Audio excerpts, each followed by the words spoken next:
dua sisi. Lalu, bagaimana dengan kita? Langkahmu kadang cepat, sedang aku menyusun ragu. Arah kita sama, tak selalu sepakat, namun sepakat selalu bersama. Jiwa menerima, dengan mas kawin logam kau, 20 gram aku, tunai. Saksi. janjimu janjiku, dari sisimu dan dari sisiku.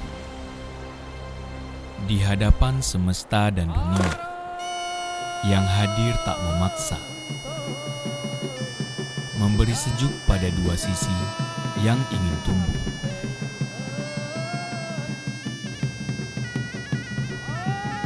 Terjalin kuat, sakral hikmat.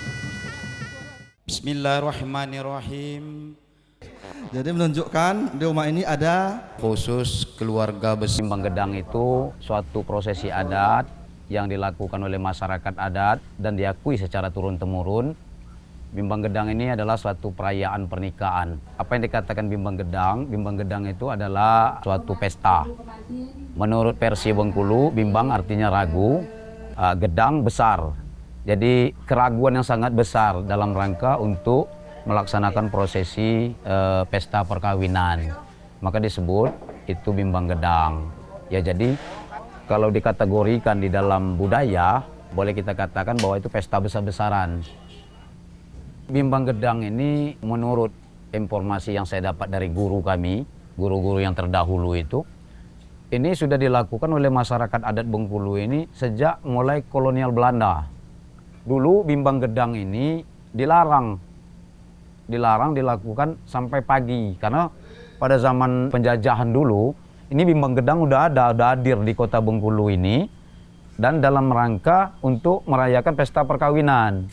Nah, tapi oleh pejabat-pejabat Belanda pada waktu itu mereka melarang untuk melakukan prosesi ini sampai pagi. Maka di dalam bimbang gedang atau bedendang itu disebutlah bedendang setengah malam.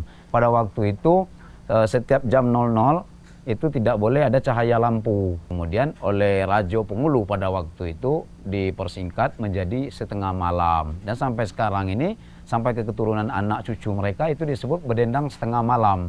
Jadi bimbang gedang ini sudah sejak zaman Belanda, itu sudah ada di kota Bengkulu ini, sudah dilakukan oleh masyarakat adat Bengkulu. Kota Bengkulu ini ada 9 kabupaten kota.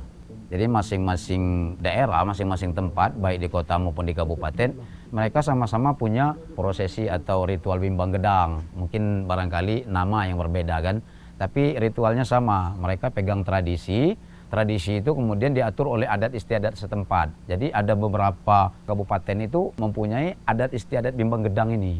Cuma beda-beda cara dan ritual pelaksanaan gitu. Sejarah lama, ini adat ini prosesinya atau ritualnya bisa berlangsung lebih kurang sekitar 15 hari bahkan 20 hari sebelum prosesi akad nikah. Karena di Bengkulu pada masa itu seluruh pernak-pernik persiapan untuk acara pernikahan dalam rangka untuk menyambut bimbang gedang ini sudah dipersiapkan dari jauh-jauh hari. Jadi pertama kami kumpulkan dulu sanak, famili, keluarga yang memang jauh-jauh tempat kediamannya, baik di dalam hutan ataupun di kebun-kebun. pertama mengucapkan ribuan terima kasih. Jadi bimbang gedang ini sudah termasuk sakral dan ini dilarang dilakukan tanpa seizin dari Rajo Pengulu. Ada beberapa aturan-aturan yang tidak boleh dilanggar atau tidak boleh diabaikan. Pertama, di dalam bimbang gedang ini kita harus melaksanakan dulu prosesi pinjam pakai adat. Nah, pinjam pakai adat ini tidak boleh dilakukan apabila tanpa seizin daripada Rajo Pengulu. Karena di dalam itu ada yang dinamakan tabu larangan. Ada beberapa tarian yang sakral yang tidak boleh dilakukan kalau tidak melalui prosesi bimbang gedang. Apa itu bimbang gedang yang boleh dilakukan itu setelah ada izin dari Rajo Pengulu, maka ini bisa dilakukan seperti serunai dan gendang panjang. Ini adalah tabu larangan. Ini tidak boleh dilakukan tanpa izin Rajo Pengulu. Apabila kita tetap melakukannya, maka yang bersangkutan akan dikenakan denda adat berupa sejambar nasi kunyit.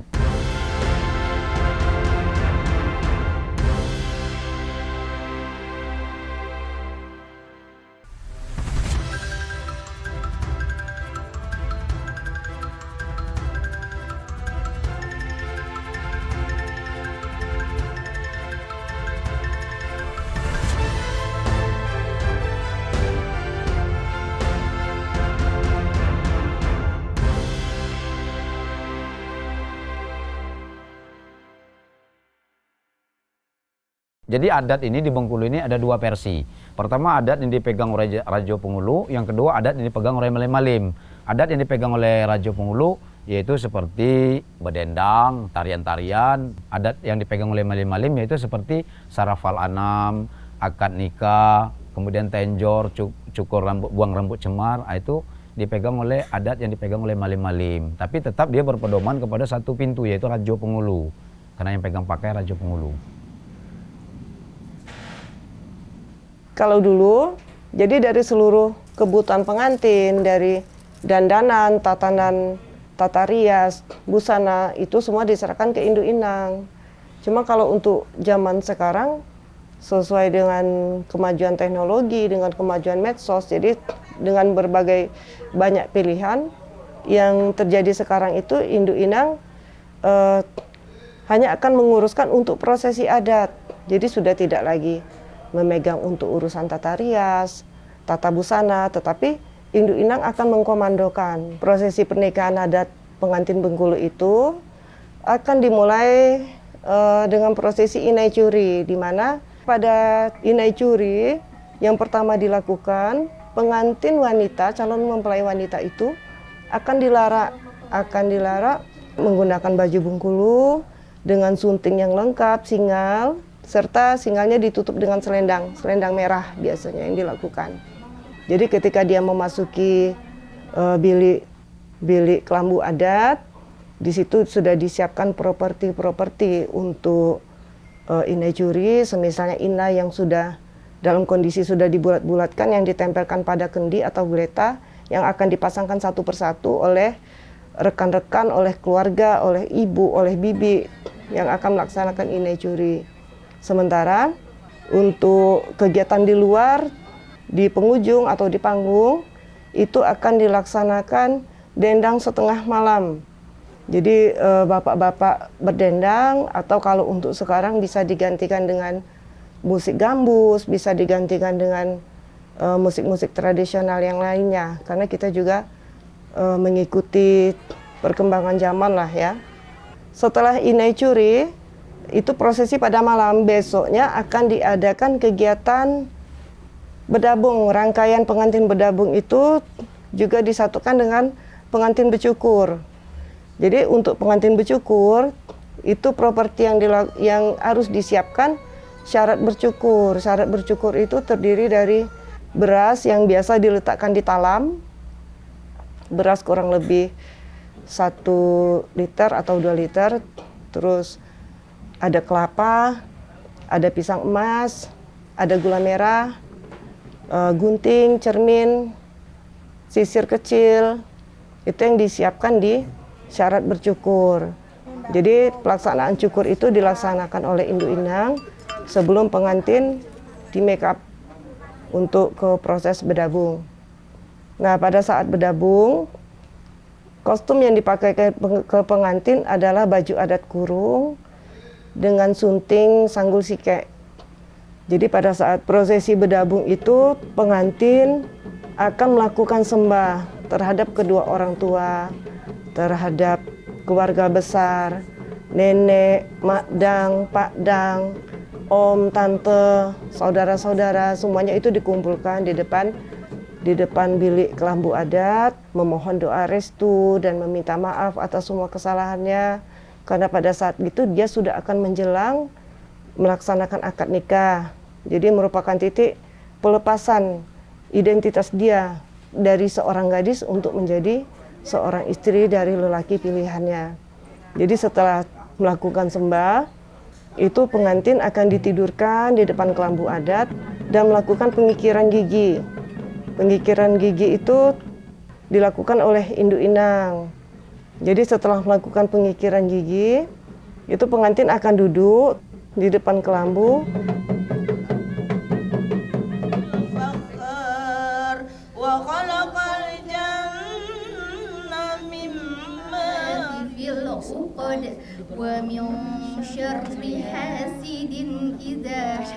Nah, jadi dari prosesi bedabung, pengantin akan melaksanakan prosesi tamat kaji.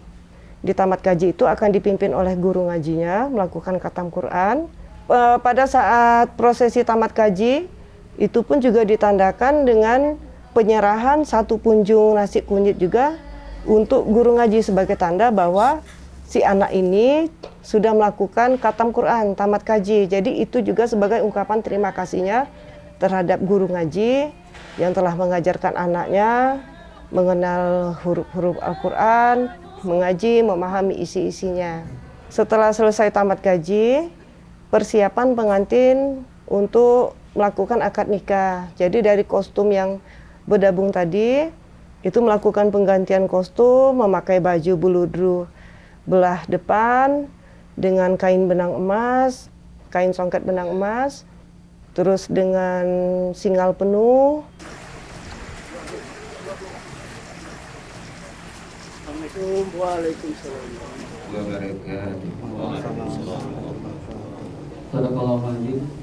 Untuk akad nikah, pada saat prosesi akad nikah, itu pengantin perempuan tidak dikeluarkan dari kamar. Jadi dia tetap berada di kamar adat, ditemani oleh induk inang dan ditemani dayang-dayang atau teman-temannya, tetap berada di posisi di kamar adat. Jadi setelah prosesi pernikahan, baru akan diadakan prosesi bercampur. Disitulah momen di mana pengantin perempuan ini akan bertemu dengan pengantin laki-laki. Jadi pada saat akad nikah, mereka tidak saling lihat, tidak saling tahu kondisi masing-masing. Mereka hanya mendengar suara.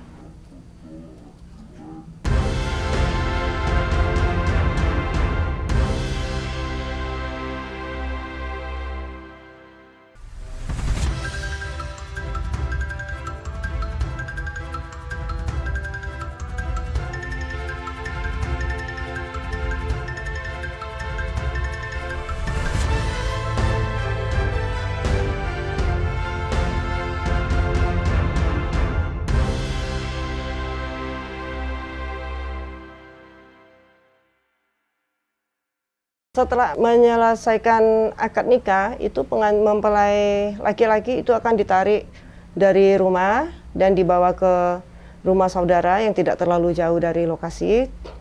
Dia akan dipakaikan baju pengantin Bengkulu, yaitu baju buludru bertabur payet-payet Bengkulu. Dia akan didampingi oleh keluarga, itu akan menuju ke pelaminan, akan menuju ke lokasi di mana mempelai wanita akan didudukkan di depan pelaminan adat, akan didampingi oleh induk inang, dengan mukanya ditutup 1 buah kipas. Pengantin laki-laki itu tidak akan bisa melihat wajah pengantin perempuan sebelum dia meminta izin dari para penjaga 3 pintu. Pada saat acara bercampur itu akan diadakan acara kadang-kadang, yaitu ada kadang-gala yang akan dijaga oleh ketua kerja. Terus ada kadang selendang yang akan dijaga oleh ketua sambal atau juru masak. Dan ketiga adalah kadang kipas yang akan dijaga oleh induk inang. Pengantin akan berjalan menuju pelaminan. Dia akan disambut oleh kedua orang tua mempelai wanita yang akan menyambut dengan setawar sedingin. Dengan memohon doa agar anak-anak diberikan kesejahteraan. Rumah tangga yang dingin, yang adem, yang tenang, itu yang ditandakan dengan air setawar sedingin. Pengantin pria menyerahkan sirih segenggamnya tadi terhadap pengantin wanita, dan mereka akan didudukkan pendampingan. Dikasih izin untuk melihat betapa cantiknya istrinya yang duduk di pelaminan, yang menyambut kedatangan suami. Jadi setelah didudukkan, induk inang akan mengatur acara suap-suapan, yaitu kedua pengantin, kedua mempelai akan saling menyuapkan nasi kunyit yang sudah disiapkan di depan. Jadi nasi kunyit itu akan disaling suap antara mempelai wanita dan pria. Kemudian mereka akan saling meminumkan. Setelah itu kedua orang tuanya juga akan menyuapkan nasi kunyit. Kedua orang tua mempelai pria dan wanita ini masing-masing akan menyuapkan juga nasi kunyit untuk anak-anaknya.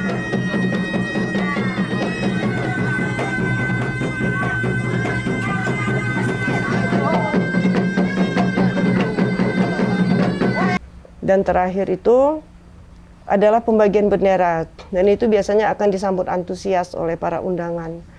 yang berebut untuk mengambil bendera-bendera itu, karena mereka meyakini bahwa pada saat pembagian itu banyak berkah yang bisa didapat untuk anak keturunannya juga nanti.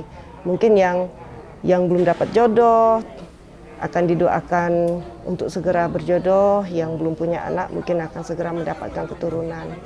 Itu pada saat prosesi bercampur. Selanjutnya adalah prosesi belarak dan mandi-mandi. Mereka akan dilarak untuk keliling satu wilayah dengan diiringi oleh musik serunai dan keluarga. Nah, makna dari belarak ini untuk memberitahukan kepada khalayak ramai atau kepada masyarakat adat bahwa orang yang bersangkutan ini mereka sudah melaksanakan akad nikah, supaya masyarakat tahu nanti ada pesan-pesan tertentu yang disampaikan oleh Rajo Pengulu supaya nanti mereka hidup di masyarakat adat mengikuti aturan-aturan yang ada di lingkungan sana. Jadi supaya nanti anak ini pada saat dia sudah menjadi pasangan suami istri, dia tetap santun, mempunyai etika, beradab, dan memang berguna di masyarakat di lingkungan. Dan sekembalinya mereka dari belarak, itu mereka akan disambut oleh induk inang beserta tim yang menyiapkan untuk acara mandi-mandi. Jadi pengantin ini akan dibawa berdua ke pelaminan atau ke panggung atau ke penghujung melaksanakan prosesi mandi-mandi. Jadi mandi-mandi ini dibantu oleh induk inang, di mana nanti kedua orang tuanya, kedua mertuanya, dan sanak saudaranya yang melaksanakan menyiramkan air untuk sambil mendoakan untuk kehidupan kedua mempelai ini nanti. Nah, nanti pada mandi-mandi itu akan ditutup oleh tari pedang dengan tanda pengantin akan melemparkan kelapa muda yang airnya tadi sudah dimandikan ke mereka, itu yang nanti akan disambut oleh para penari pedang. Nah, setelah mandi-mandi, kedua pengantin ini akan memasuki ke dalam rumah itu dengan memijak talam yang berisikan padi dan beras. Sepanjang perjalanan mereka ke sana, mereka tidak memijakkan kakinya ke tanah, tetapi memijakkan talam itu beriringan. Selanjutnya pada malam hari itu yang dilakukan adalah malam bimbang gedang.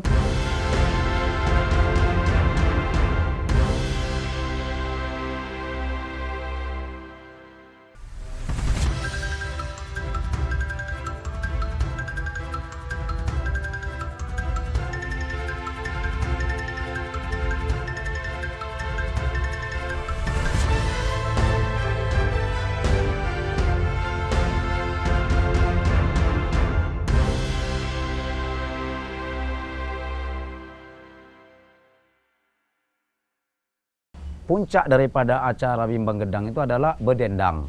Tapi sebelum bedendang, ini ada beberapa ritual yang kita lakukan sebelum itu. Seperti peminjaman adat, tunangan, kemudian akad nikah. Nah, ini nanti dia termasuk dalam kategori bimbang gedang itu nanti. Karena yang dikatakan bimbang gedang, dia satu paket. Mulai dari acara pinangan, tunangan, akad nikah, terus sampai nanti ke acara puncak yaitu acara bimbang gedang. Jadi ini menunjukkan kepada masyarakat adat yang ada di Kota Bengkulu bahwa adat Bengkulu ini adat yang memberikan edukasi kepada seluruh masyarakat. Ini loh kebudayaan kami, ini tradisi kami.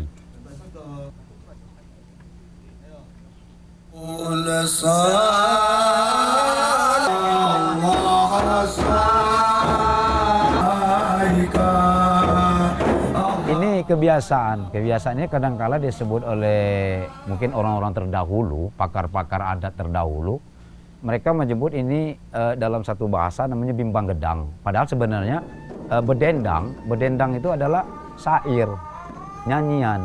Tapi di dalam bedendang itu dia bukan nyanyian, ada tarian, ada beberapa tarian di situ. Cuma karena memang sudah pakem kan mungkin kan dari nenek moyang gitu dahulu itu namanya bedendang. Karena setiap tarian itu pasti ada dendang. Alat-alat yang digunakan untuk prosesi bedendang itu ya alat-alat tradisi seperti rebana atau perkusi, kemudian biola, serunai, gendang panjang. Itu alat yang digunakan untuk prosesi bedendang. Yang mana tradisi ini berharap nanti supaya jangan nanti dicemari oleh pengaruh-pengaruh dari budaya-budaya luar. Makanya bimbang gedang ini dipegang pakai oleh Rajo Pengulu, dan ini keasliannya harus dijaga. Jadi tidak boleh dicampur aduk dengan tradisi atau budaya-budaya luar. Sampai saat sekarang ini belum diizinkan untuk menggunakan alat modern. Original, harus alatnya asli, alat tradisi gitu. Jadi tarian itu ada 7 tarian di dalam proses bedendang itu di malam bimbang gedang itu. Pertama tari laman itu namanya rendai, kemudian tari sapu tangan, tari piring, tari mabuk, tari keci, kemudian tari kain panjang. Ada 7 kalau nggak salah, ada 7 tarian di dalam prosesi. Jadi selain bimbang gedang yang dilakukan pada malam ritual prosesi perkawinan, itu bimbang gedang ini bisa dipinjamkan kepada orang kebanyakan. Misalnya mereka akan melakukan suatu prosesi, katakanlah akan memakai salah satu dari tarian itu digunakan untuk event-event tertentu. Nah, mereka boleh melaksanakan, tapi dengan catatan mereka harus izin kepada di kota, BMA kota, kalau di tingkat kelurahan kepada ketua adat di tingkat kelurahan, mereka meminta izin. Nah, nanti oleh ketua adat atau badan musyawarah bersangkutan, mereka akan memberikan sanksi adat. Nanti tetap itu dilakukan, boleh dilakukan, tapi tetap dikenakan sanksi. Adat tidak pernah mengizinkan itu untuk dilaksanakan, tetapi masyarakat tetap ingin melakukan itu, maka orang yang bersangkutan akan diberikan denda adat. Untuk memasuki ke prosesi bimbang gedang, ini ada proses. Pertama, proses tentang pembelajaran baik dari prosesi ritual akad nikah sampai ke ritual bedendang, tarian. Ini harus ada proses. Jadi anak-anak yang masih usia dini sudah diberikan pelajaran, sudah diberikan edukasi kepada orang-orang tua terdahulu untuk mereka ikut di dalam prosesi bimbang gedang. Karena di dalam bimbang gedang ini mereka selain mengajarkan tarian, juga mengajarkan tentang syariat, belajar mengaji maupun ilmu-ilmu agama yang akan nanti diberikan kepada anak tersebut. Supaya nanti pada saat mereka sudah memahami tentang tradisi, maka di situ nanti timbullah semangat kebersamaan, persatuan, kemudian semangat gotong royong. Di situ diberikan pelajaran kepada anak-anak itu sampai nanti mereka paham betul tentang tradisi dan budaya bedendang atau bimbang gedang ini.